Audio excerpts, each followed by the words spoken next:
tell us your full name and a little bit about what you do, and then I'm going to start talking from there. Ooh, my name is Leanna Troesh. You can remember that by Leanna Banana. And what do I do? I'm a person who lives life to the fullest. I am a trifecta fire, which means I have a lot of passion and I'm constantly on a move. I am a clinical therapist. I'm a soulpreneur. I have a private practice where I see clients individually, and then I also am a healer and I'm a contracted lobbyist and I work in the macro with systems change. So transforming lives and evolving systems is really how I like to say some of the stuff that I do. Wow. Okay, so that's so many things that you just introduced, and they all sound like they're so separate from each other. But I'm wondering, is there anything that kind of like threads them all together for you? You know what I mean? Something that, motivates you, that connects them all. Gosh, something that motivates and connects them all. Yeah, so I'm a master social worker.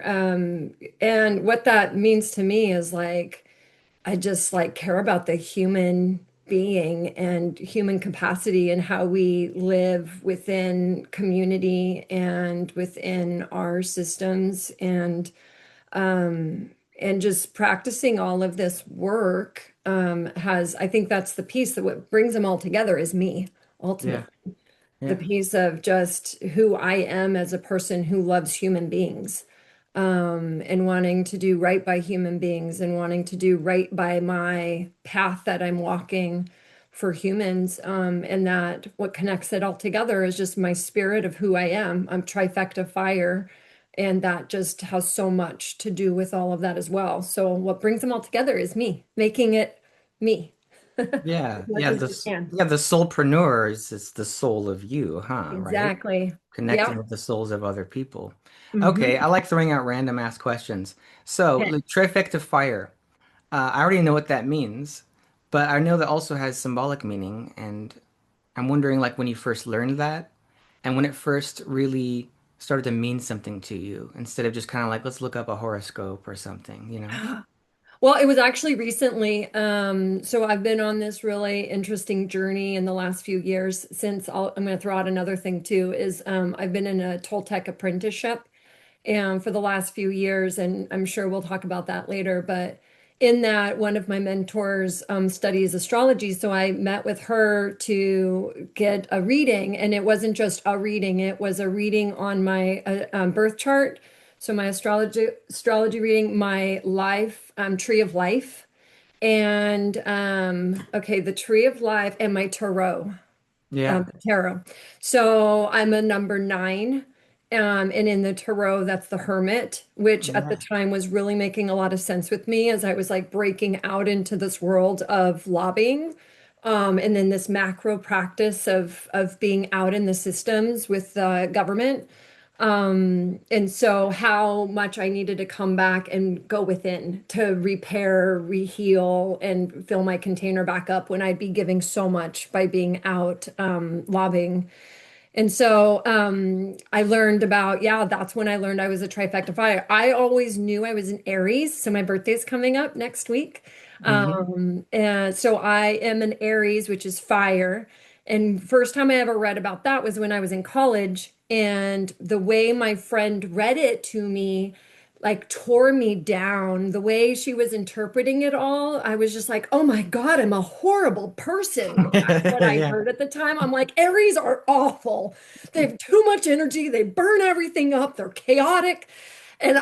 So at that point, I kind of like shunned it all and took it all away from my life. Um, and then that's why I re-engaged since I've been in this apprenticeship and then had this mentor. And she was just able to teach me about it.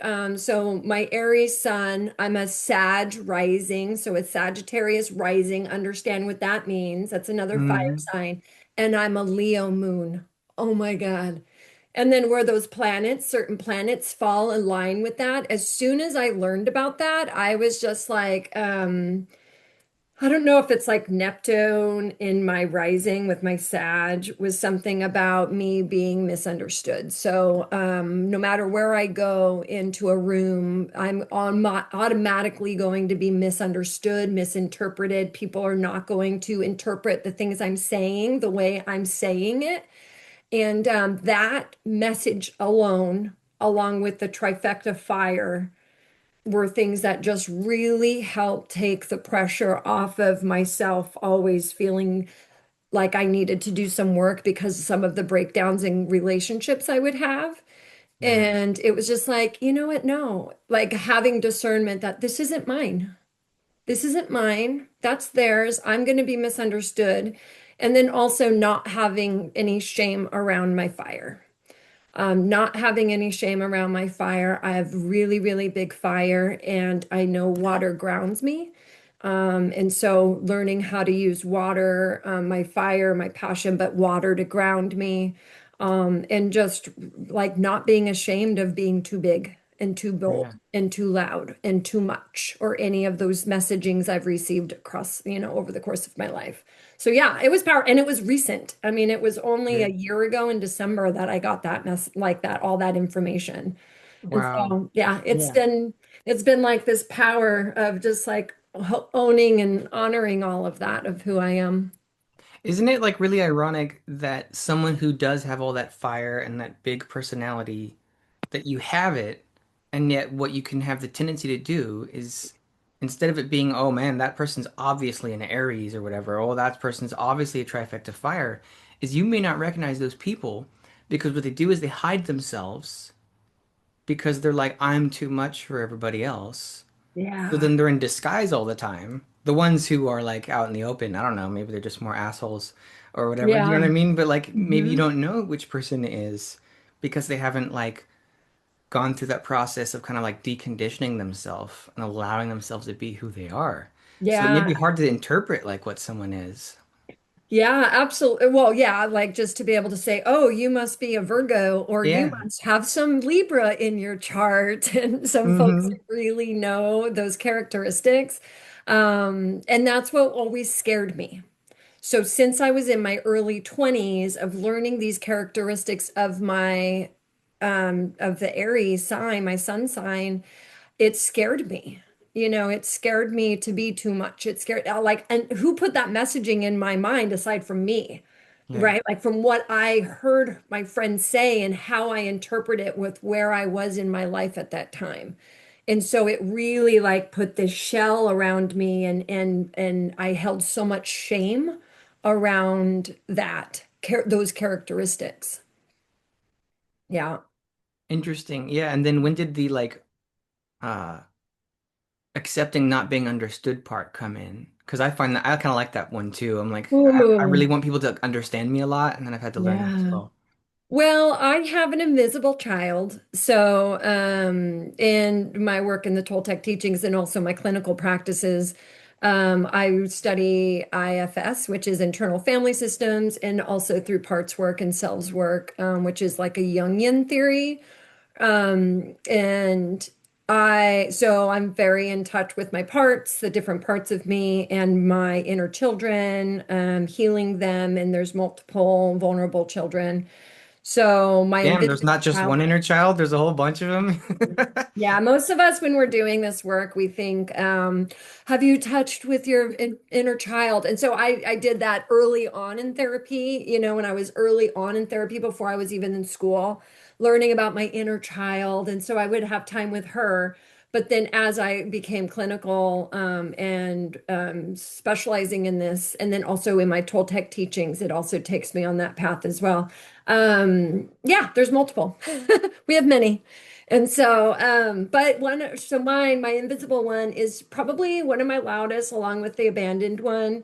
And she is misunderstood. She's dismissed. And it's a family dynamic of just being the middle child. So that Yeah. kind of stems from that.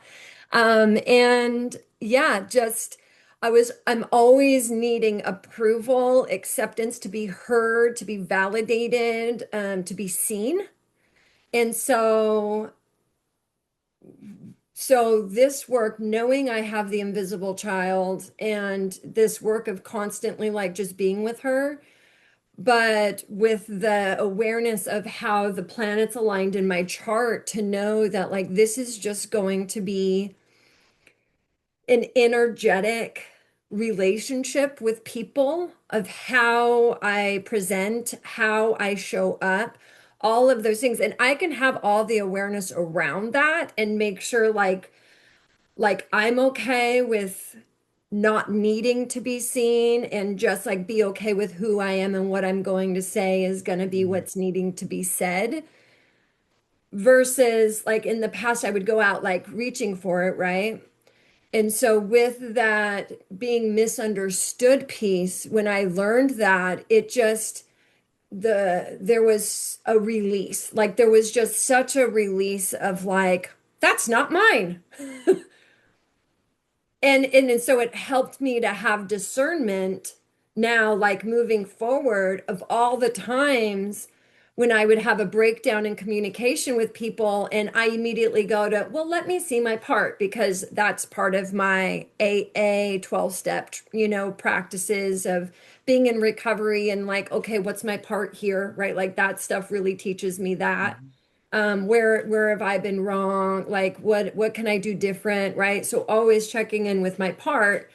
But it was this constant doing of that and to a place of like it's like leaking energy to a place to where it's sometimes it's just not needing to happen because it's not mine. They're just going to misinterpret me, and that's Mhm. okay. Like let Yeah. them do that. And I don't have to fight for them to see it differently. I don't have to fight for them.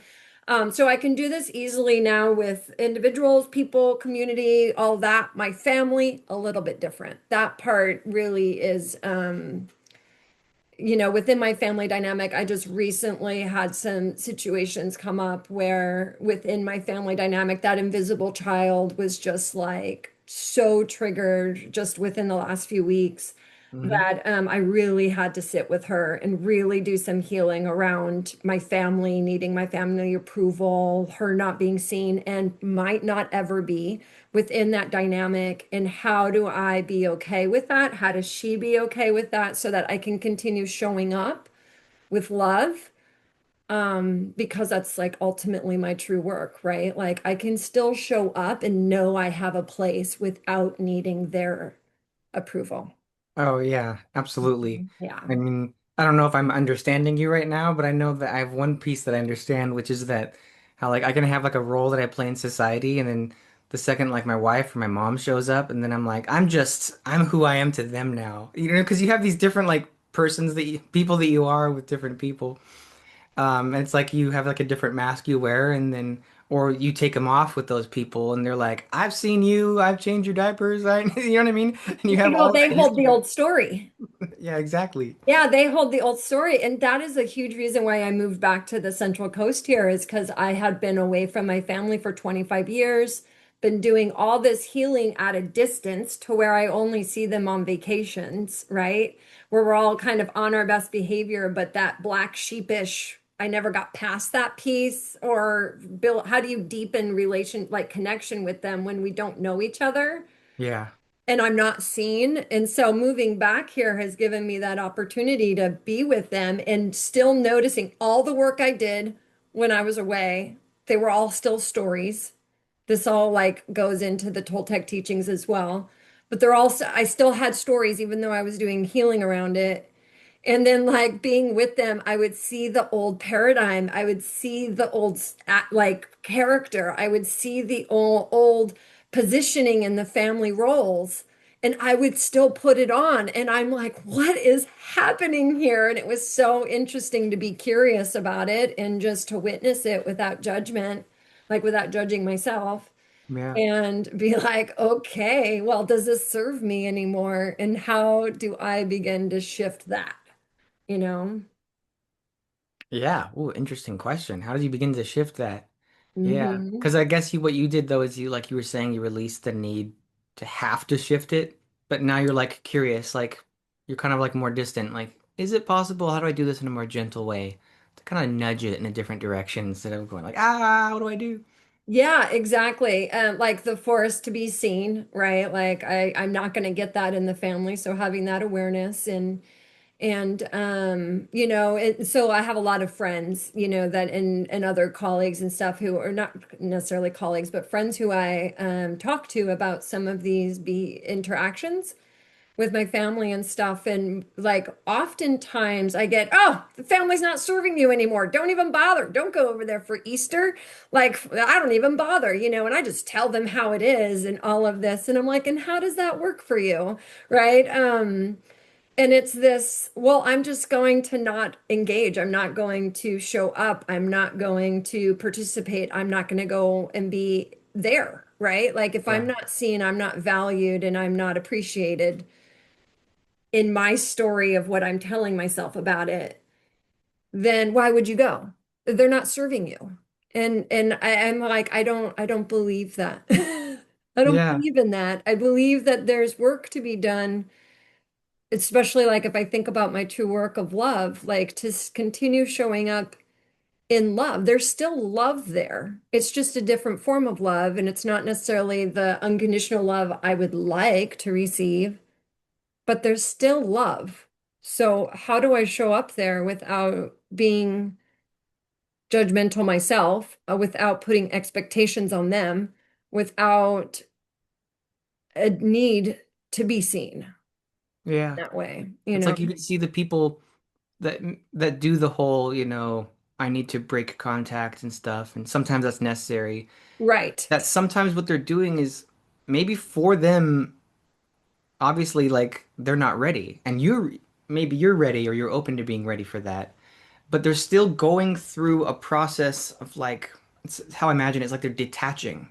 They're still trying to detach, and they're just like, no, I need to create a new identity. So then they're like almost like counter story. You create another story of I'm the rebellious hero Oh, that yeah. fights back, and I don't have to deal with that. So they're kind of going through this like strengthening their ego period where it's like I'm strong and I don't have to deal with the bullshit anymore.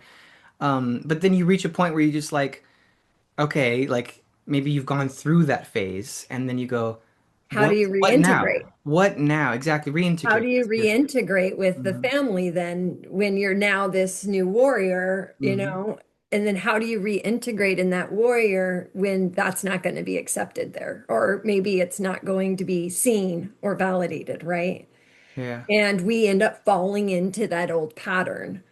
And it's interesting because I've just rewrote a story because this family dynamic paradigm I and role play I have been working on for years. And so rewriting that story of the family dynamic and my role. So I've always said I'm the black sheep. I could even say I'm the black sheep just earlier this week, and that's what got me to it. Like I was sharing a story with a friend, and I'm like, Mhm. ooh, that story's not serving me anymore. I don't want to be the black sheep anymore. Right. And so that's a story I'm making up. They don't have that story. I do. Yeah. So to be able to go in with, I have a place here, even in my own individuality, that's my place. There's something I offer to this dynamic, even though we might not share in common interests or common beliefs or common the way we live our life. I live my life differently than my family. I'm individual. I choose to live a life of freedom and travel that terrifies them, right? Yeah. And and that's my place. I still have a place no matter what in that family dynamic. And I think that's the piece when I label myself as a black sheep, I'm immediately on the outside. I'm making myself outsider. They're not doing that. I'm doing that by labeling it. And so being able to like step into that and say, I have something to offer here, and I'm not showing up for their approval, but I have a place and I Yeah. belong. And I think that's the biggest piece because oftentimes we don't feel like we belong in our family dynamic, Yeah, it's weird And though so we try because to find even belonging of other places. Yeah, exactly. I was even thinking I was like it's not a way of accepting it, but it's like you came from the family. So even like even people's like rejection of their family is like a reaction to it, meaning that you could almost say, it's almost like this like two polarities thing. So it's almost like even if Mm, it's something you're trying to run away from, the running away might be part of who you become. Like I was saying, becoming the rebellious hero person. Like mm, it forms you into that. So then you're constantly in that like reaction mode of like almost like mm-hmm, you're still in that yin yang dynamic of it's mm-hmm. like us them kind of back and forth like this you're Absolutely. still in the yo-yo. I love that you're using the polarity, right? I mean, so much of what we're even seeing in society right now with the polarity and how everything's polarized, with our political beliefs. Yeah, I like using that within the system and the dynamic of the family systems. Absolutely, like so true. Like as long as I'm saying I'm the black sheep, I will always be on the outside. I won't ever like be able to allow myself to even see where I am connected, Yeah. like where I do have that belonging, a sense of like I have a purpose here, and my purpose is being different. My purpose is being individual. My purpose is the way that I live outside of the way they live. My purpose is being that my beliefs are different than theirs, right? And the biggest one is that I don't need anyone's approval or acceptance to be that way, right? Yeah, it's interesting to almost go through, and you've probably already done this, I can imagine. What would happen if you got all that acceptance too, and it was just all there? Oh, Oh, yeah, it's so wonderful. Oh, accept everything. It's all beautiful and perfect. We agree. absolutely. You know what I mean? Like, what if you got that? Like, I don't know. Like, Yeah. you'd be work, the Yeah, work would be that's some of the done. work. Absolutely. That's some of the work in the apprenticeship that I've been doing is the question that my mentor changes it is like, what if you did get that? And so some of the energetic of when I go back into my inner children and some of those wounded parts when we're doing trauma work, it's a trauma-informed approach. So when we're doing that trauma work, we're looking at like what would happen if you did receive what you needed and that little girl did receive all of that. And then painting a picture of what that looks like. And it's not necessarily bypassing what your experience of what happened, but you carry an energetic with you through that, right? Like that's part of Mhm. the healing piece is like one is that you're giving that to the little girl, but then the other piece is that you're carrying an energetic into the future, into your future, your present self and into the future self, and being able to witness and see all of that energetically. It's like a very energetic process. Yes. Hmm. Yeah, and I guess you might be talking about it in the way where it's like therapeutic and you actually like heal the part of you that needs to be healed. I was almost doing it in a more sarcastic way, like what if it's like not what you want at all? Like sometimes you play out like a scenario and you go and then you like Oh, you figure yeah. out that what you're wanting is not what you're wanting. Uh-huh, Does that make right. sense? Yeah, absolutely. Yeah, or what if like what you're wanting and then you actually get it and you're like, huh, that's not what I expected. Right. Because, well, and that's part of like where we have expectations or we have a grip on outcome. So, like if you manifest, right? Like if we talk about manifesting and how when we go to manifest and we do all of this work to call in what we want and the energy of how that makes us feel and bring on and manifest those feelings like we already have it. But the problem and the key part to manifestation is that you have to let go of the outcome of how it shows up. Yeah. Because what happens is that, like, all these things are going to start to show up in your life, but they might not be what you actually wanted, like the picture of what you have in your head. So you actually like ignore the messages. You ignore that these things are actually showing up in your life because you're Yeah. like, yeah, but that's not what I wanted. I wanted the bright red shiny car, not the red Wow. bicycle Wow, that's interesting. So for transportation. that actually makes me feel like so what people are doing is they're accidentally rejecting things that they could be manifesting, Yeah. but it's not matching like a preconceived notion that they The had of outcome that something. they, yeah, but that they have, that their expectations that they're putting on it. So when you do the manifesting and you call in the feelings, you have to let go of how it's going to show up.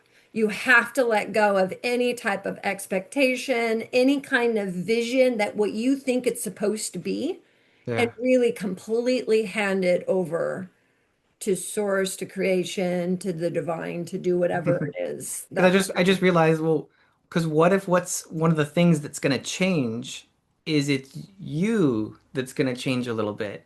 So you go, I'm gonna stay exactly the same, but the world's gonna call in some stuff. I'm not gonna change at all, but you have to have that like watery openness to Ooh, I'm the so glad you said what if that. I become different and I'm manifesting a change in myself as well as Uh-huh. like in my environment. Yeah, so I love that you mentioned all of that too. And this is part of the teachings as well, is that, when we do that work of manifesting, and then you want to think like, okay, if it doesn't show up, then what's going on? And then oftentimes too, what's happening is like when we do the manifesting and we do any of this work, we're pouring, like we have our container in our vessel, we're pouring water inside. And when you pour water inside, the oil is going to start to rise. And so when you do manifesting, if the things aren't showing up, what you're going to find are obstacles and things that are showing up that you need to take care of in order for that piece to actually show up in your life. Yes. Right. And so you're going to come across something that feels like it's going to be a roadblock or an obstacle. And then it's like, oh, see, I told you I shouldn't be doing this anyways. I don't deserve this. And then your judge and your victim come back in and start judging and criticizing. And I don't deserve this. Yeah, victim. But it's really important to know, like, no, that's just something that you need to clear in order to allow yourself to be able Oh, to yeah. receive. Wait, that makes me have an interesting thought now too, which is what if when you manifest, it gives you something hard to deal with? And there's Oh. this assumption that what you manifest will be easy. So it'll just Mhm. all just flow and it's just going to be so easy. But what if Yeah. you, like you're saying, is you manifest, yes, but you're accelerating the challenges that you've been avoiding, and Yes, then you're getting absolutely. through the stuff that you need to quicker. Yes. Oh, I love how you said that. Yeah, accelerating the things that you've been avoiding. So true. Wow, that was really powerful. I know, like right now I'm working on a huge one around my finances and especially with my business. It like my business started dissolving at the beginning of January and I've been like in crisis. And I just did this 10-day detox and like really checking in with my nervous system because of how much crisis, because I'm now on the other side of it. Yeah. But man, how much, right? That just took me like it, like talk about oil rising. It was oil. I felt like I was in the tar fields.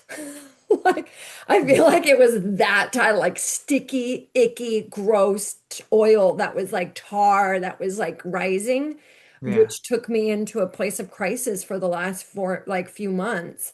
And so yeah, I mean, it's all the stuff because I'm like bringing in something really huge in my world, in my life, and I had to. And I, with my mentor, I just was, when I was with her in January, is when I heard the message of this, like, don't look at when the oil rises as an obstacle, that this as a message that tells me I'm not supposed to do this. She's like, no, it's a message to say, face this and what will, the freedom that comes on the other side of it. And I was like, oh, this is just something I have to work through. This doesn't mean I'm not supposed to be on this path. And she was like, exactly. And sure enough, I've been sitting in the tar fields for months. And it's like been incredibly difficult and challenging. And I've had to use resources and call on people. And I mean, some of it is like, because it's financial. My friends, now that I'm on the other side, they're like, why don't you call me? I'd be happy to give you money for food. Because I was like at the place of like food, gas, like, how are we Yeah. going to eat today? And I go, yeah. I was like, one, why wouldn't I call them? I was like, okay, I had multiple people, multiple in my close circle that were like, I would be happy to give you some money so that that wouldn't happen, right? And I'm like, okay. I was like, I managed to make it, but why wouldn't I call people? And I was like that and ask for that kind of help. And so that's a belief there. But then also just the strength of being able to be in it and really sit in the tar, sit in the oil of like, make it through this. Yeah, it's been a really interesting process, but massive, massive breakthrough and transformation on the other end. Wow, yeah, because I'm guessing that you probably have also like gone through stuff before that maybe prepared you for this situation and stuff that maybe was more intense than this. Whereas like, maybe if someone else was just like they hadn't gone through what you'd gone through before, this would be too much, and they hadn't learned all of the wisdom and all of the this, like Right. you're like in this service role, and you're probably having people come to you with their stuff all the time, and then you're confronted with this, okay, wow, what am I supposed to do when I'm like receiving this, this challenge? Yeah, I mean, yeah, continuing to show up for my one-on-one clients and hearing their crisis that they're in while I'm in crisis. Yeah, I mean, it's challenging. But I also believe that we are only given these tasks and the obstacles and the things to look at and face when we're ready. So that is one of the reasons why the evolution of a human being and this like evolving and ascending and growing comes like whatever you're facing is something that you're capable of facing right now. It's showing up because you're capable of working through it right now, right? And then the bigger the pieces get, this work is never done. It's always going to continue showing up. That's the one constant thing we know is change is the only constant. And so no matter what, it's just going to show up on as a different level or a different depth or whatever. But no, whatever it is that you're facing, you're being faced and challenged with it because now is the time. You're capable of making it through that. Right. And that's the Yeah. thing is like, and that's where strength and courage and bravery come in. Like how, like that's where we build strength in those and bravery, right? Is being able to face those pieces. And if we choose not to, and we just want to, okay, like go back and just like brush it under the rug or just like kind of like grit our teeth and barely make it through without actually doing the work, it's going to continue resurfacing. But anything that you're given, I was only given this. I knew this was the time. I've been working on this since I got into the apprenticeship that I've been in last year. So I knew that this financial piece was going to be the major piece that I needed to work on and to break through to get to the other side. And then not only that, but then to see the generational pieces of like how I see it playing out in my family dynamic, how I see it playing out with my mom, how I see it playing out with my kids. I'm like, yeah, this is where I get to be. And I get to focus and stick and stay in the mud when it's really, really sticky and nasty. Yeah. I mean, without getting into any details, do you know other people who've gone through this kind of stuff and like maybe they didn't handle it the way that you like are handling it now, or you're trying to do it a different way now Well, I mean, in the look tar at and the myself muck? in the past, right? Like, what would I do in Yeah, the okay. past? Yeah. I drink it away. Right? Like I would use substances. I mean, like I have a new client right now who has drinking himself into alcoholism, right? It's this, it's a progressive thing, right? Like it happens over the time. And as it continues showing up, we don't want to handle it. We drink, keep showing up. We don't want to handle it. We scroll, we keep showing up. We don't want to handle it. We go shop and rack up the credit card bills. We don't want to handle it. And so it keeps showing up. Like now's the time, but we just keep numbing ourselves instead of again, pausing, having that, recognizing that those patterns. But the biggest thing is having the tools, Yes. right? Like we don't have the tools. And that's what I love so much about this work, not just in the therapeutic role. And that's why I like became a coach too, because therapy has stigma around it. Mental illness has stigma around it. That's where my book, Smash the Stigma, comes from, is Yes. why we have stigma in our Western culture. And so, the stigma of where that stigma and belief come from. And so becoming a coach, okay, then I can become a healer too. Okay. Like giving people platforms like of different modalities for whatever sparks their curiosity and interest that will at least like ignite some kind of action Yes. that can spark the change that they need to go through. Right. And Right. everybody has a different teacher and whoever that might be, but it's that Because if people go often, to therapy and then they think that there's like, oh, it has to be a certain thing. I'm supposed to go through some kind of, emotional, overwhelming thing where I cry and like break down in front of someone or whatever. That's how I imagine, therapy. right. But then if you tell someone that's an option, here's another thing, here's a tool, here's a hammer, here's a screwdriver, Exactly. and then they Yeah. go, oh, there you go. And then you may eventually be secretly doing therapy, but they don't, they become ready for it. You know what I mean? You just don't call it that. Yeah, totally. Yeah, and so with that, like when we're in those cycles, it's when the patterns and the old cycles and the old patterns, we can't get out of the loop, right? For myself, I could never have gotten out of what I was in by myself. I was doing it for too long on my own, too much shame and guilt around it to even ask for the help, even when I did try to hint to the help that I was needing. And so guides, people, healers, therapists, coaches, I mean, having a guide that you trust to help guide you through, to give you the tools to be able to do everything I've done, plus like any other great leader out there, right? Right. Any other great leader we respect. Yes. Yeah. I mean, none of this is a secret anymore. None of this stuff is a secret. Like we all have the power and capability of doing this.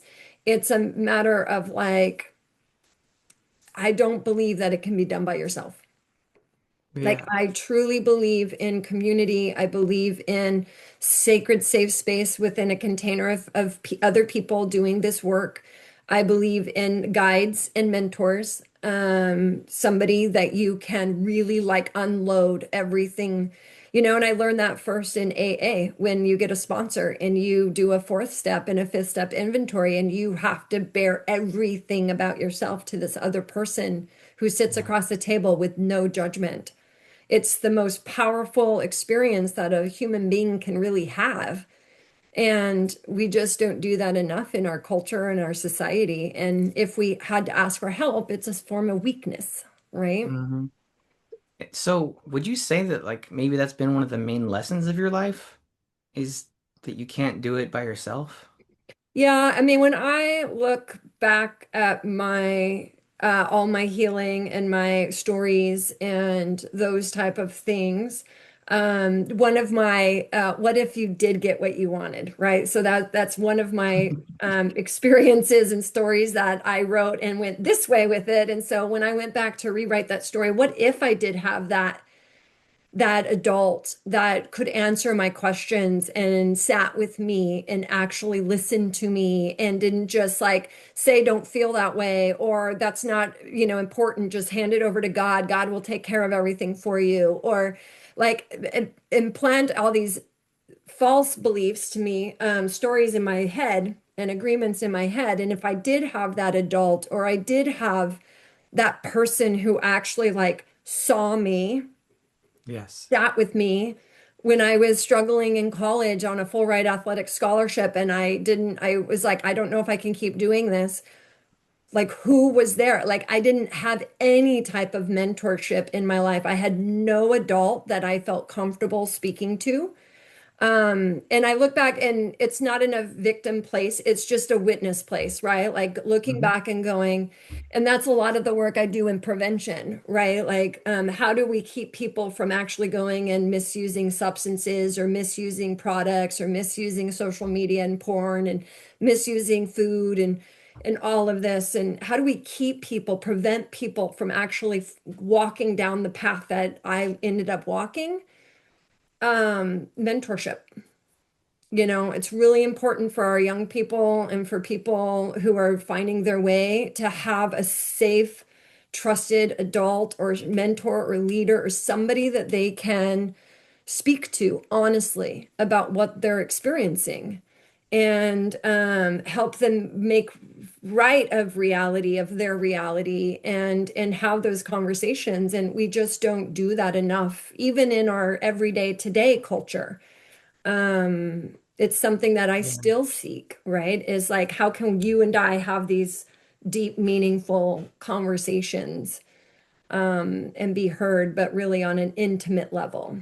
Yeah, I like that word mentorship. Um, Something like, yeah, something is really special about that to me.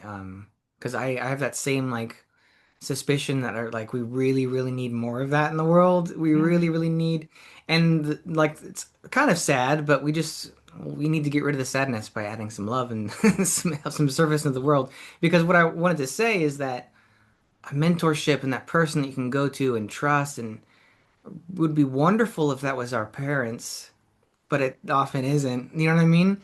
But it's that parental role. It's like a spiritual father, spiritual mother.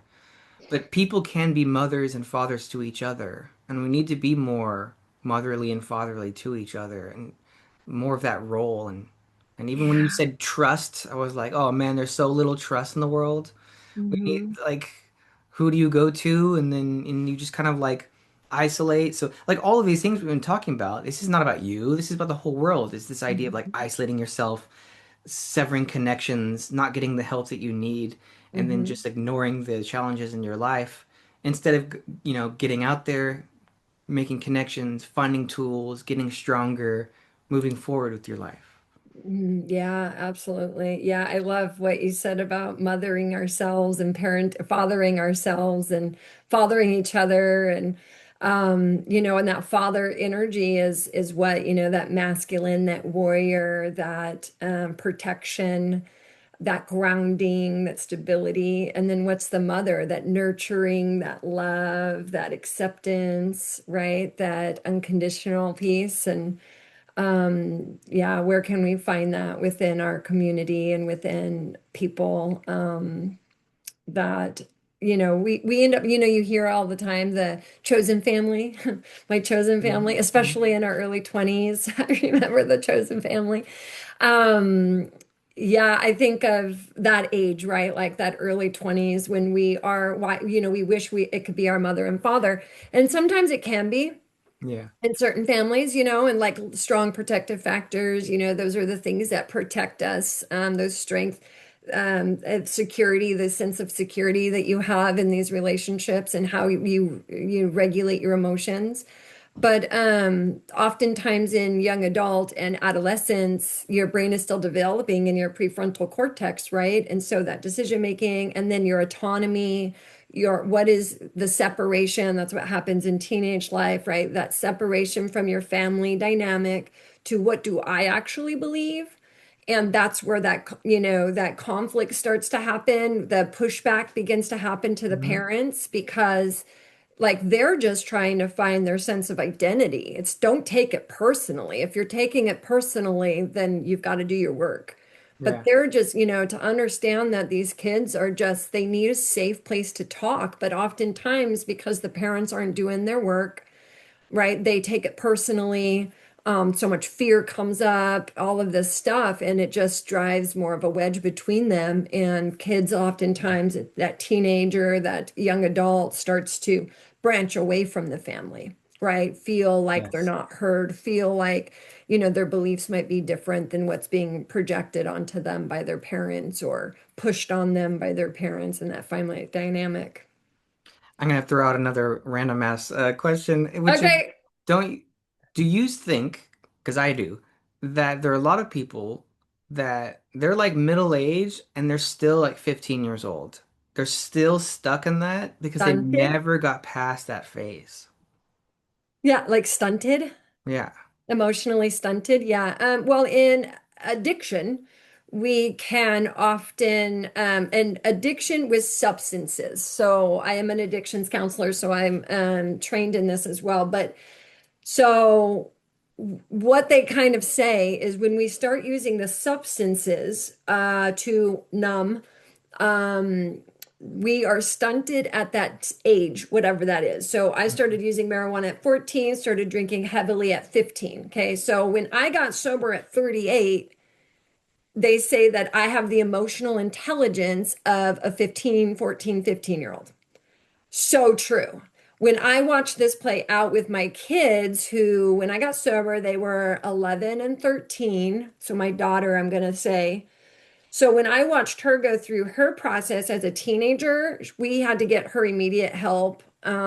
She had her own risky behavior and things at a very young age, and she went to intensive treatment.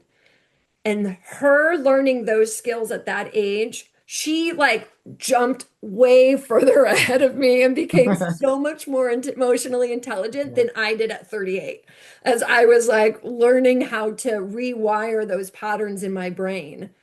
And so, if you think about addiction of anything, like our world, especially Western culture, big food, big pharma, big tech, right? Like all of that stuff that keeps us addicted to food. We use food to numb. We use social media and tech, big tech to numb, right? We numb. And so maybe they're not using substances, but they're using these other products and these other means.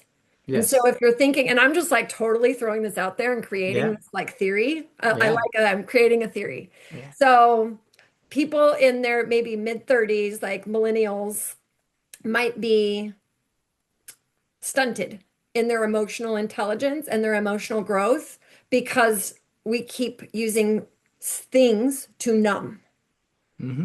instead of dealing with our emotions and our feelings and having interpersonal skills to be able to actually communicate with people how we're actually feeling and not putting on like the people pleaser or the controller or the caretaker to feel okay, to like really have awareness and to understand like our patterns and our emotions. We just numb. And so by Hmm. numbing, all of these means in which we're used to numb keeps us stunted. So would that answer your question? I love that I just created a total theory. Yeah. I'm here to validate. That's your peer review says you're totally correct right here. Yeah. Yeah, but what would that be like? Would that answer your question a little bit of my thoughts on that about people being stunted? Yeah, well, with me, conversations are never over. So yeah, it's like, oh, that's another way to continue talking about that. Yeah, absolutely. Yeah, because I would say, that makes total sense is because you're saying stunted, meaning that it's growth that's stopped. I would even say that it almost makes me think of like a muscle that's never used. So then it just gets very, Yeah, very weak. So you don't have the strength to deal with the things you need to deal with, yeah. which takes me down the road of saying, what's the point of having a strong muscle unless it's to push against something, to lift something up? There's like things that need to be done. Like earlier Mm, when I was saying, wanting to manifest things so that they're all easy. But like what if the thing you're supposed to manifest is like, a gigantic weight you're supposed to lift, and then you start changing and you're getting stronger as you push against it. And then you mm. didn't know what you were asking for in the first. You remember the be careful what you wish for Yeah, saying? yeah, What if yeah. what if you were to get exactly that? Hmm. Yeah, yeah, strengthening the muscle.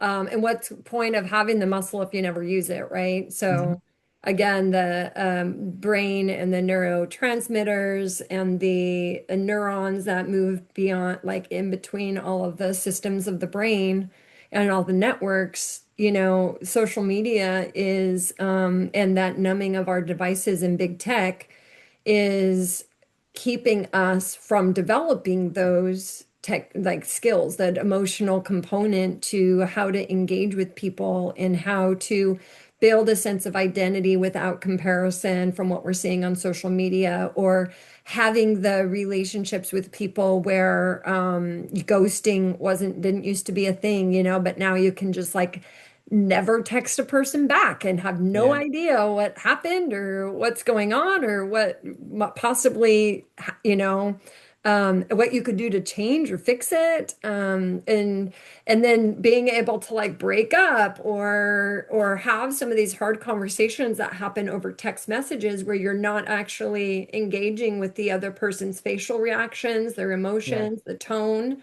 So you don't know how to practice those skills. So then when we are engaged in those instances and situations, we have incredible fear and anxiety and panic. And so what happens? We have social anxiety because we don't have the tools, because we haven't been picking up that weight and practicing and strengthening that muscle. Yeah. And everybody has that capability Yeah. to do that. Everybody can do that. Mm-hmm. Everybody's got the muscles. I Mm-hmm. haven't yet met someone who has no muscles. Yeah. Well, You it's just interesting gotta, what they're saying about like the kiddos and growing up with tech and that the kids having that is that those neural pathways have never been formed. yeah. And so, if those neural pathways have never been formed, what does that mean for are we evolving as a human being and a human species because of tech to where those neural pathways have not been formed? Our kids have social anxiety, but now that's the new norm. What does that mean for us as Yeah. a society? That's gonna be for next time kind of deal, because you're gonna get me into my theory that human beings are gonna split off into one species that's a robot and one that's like a psychic being, and that's for a whole other day. I'm like, well, like, let's dive into that next for sure. I'm right there with Absolutely. you. Okay, Yeah. so this has been a great wandering fire trifecta talk. Thank you very much for doing this. And just before we go, I'll just have you tell people like where to reach you and website Oh, and all that yeah. fun stuff. Yeah. Yeah. Well, thanks. It's been an honor. Like, it was so fun. I love talking with you too. Like, we can talk for hours on this. And I know that was me carrying the microphone most of the time this I like it. I on like this it. Carrying the torch. But yeah, you can reach me at my website, which is thetroeshgroup.com, and that's the Troesh, Troesh group.com. I'm also on social media under Leanna Troesh as well. I hold a lot of value there. Yeah, again, I do one-on-one therapeutically. I do one-on-ones with clients and coaching clients and healing. So I do workshops in groups, although I've kind of closed that container at the moment because I think a lot of my work is taking me politically right now with the makeup Hmm. of what we have going on. So I'm kind of clearing out some of the space to allow in some bigger, deeper work around the systems that need adjusting and changing. So, but yeah, I appreciate, I'm happy to sit with anybody, really, honestly. If anyone is willing to do this work, that's all we really need to have is willingness. And so I have a lot of scholarship opportunities as well to work with me. You hear that, people? She's willing to work with you if you're willing. All right, go check her out.